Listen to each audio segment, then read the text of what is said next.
কি যে জঘন্য মেন্টালিটির ব্রাইডকে সেদিন সাজিয়েছিলাম, আজ এই মেকআপ টিউটোরিয়ালটা দেখানোর সাথে সাথে সেই ব্রাইডের গল্পটা শেয়ার করব। এক ব্রাইড আমাকে ফোন করে তার বিয়ের দিনের জন্য আমাকে বুকিং করে, আর সে নিয়েছিল আমার সব থেকে লোয়েস্ট বাজেটের প্যাকেজটা। আর আমাকে বলে, দিদি আমার অত বাজেট নেই, তুমি প্লিজ একটু কম খরচায় করে দাও, এর থেকেও যদি কিছু ডিসকাউন্ট দাও দিদি আমার খুব ভালো হয়।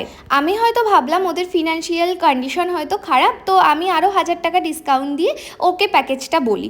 তো ও আমাকে যথারীতি বুকিং করে, কিন্তু যখন ফাইনাল ডেতে আমি ওর ভেন্যুতে গেলাম তখন তো দেখে আমি অবাক। এত গ্র্যান্ডভাবে বিয়েটা হচ্ছে, এত সুন্দর ডেকোরেশন, এত বড় আয়োজন, কিন্তু যখন আমাকে বুকিং করেছিল তখন বলেছিল একদম ছোট করে বিয়ে হচ্ছে দিদি, তুমি আমাকে কম বাজেটে সাজিয়ে দাও, আমার ওরকম বাজেট নেই। তখন শুধু আমি একটা কথাই ভাবছিলাম, আমরা মেকআপ আর্টিস্ট বলে আমাদের সাথে এরকম স্ক্যামগুলো করা যায়? আমরা মেকআপ আর্টিস্টরা যে এত লাখ টাকার প্রোডাক্ট কিনি, এত হাজার টাকা দিয়ে আমরা একাডেমি থেকে শিখে আসি, তার কি সত্যিই কোনো দাম নেই? শুধু বাজেটটা কমানোর জন্য আমাকে এত মিথ্যে কথা বলে সে বুকিংটা করে। যাই হোক, আমার এই বৃদ্ধির লুকের লুকটা কেমন লেগেছে কমেন্টে জানিও, আর তোমাদের সাথেও এমন স্ক্যাম হয়ে থাকলে কমেন্টে লিখে যেও।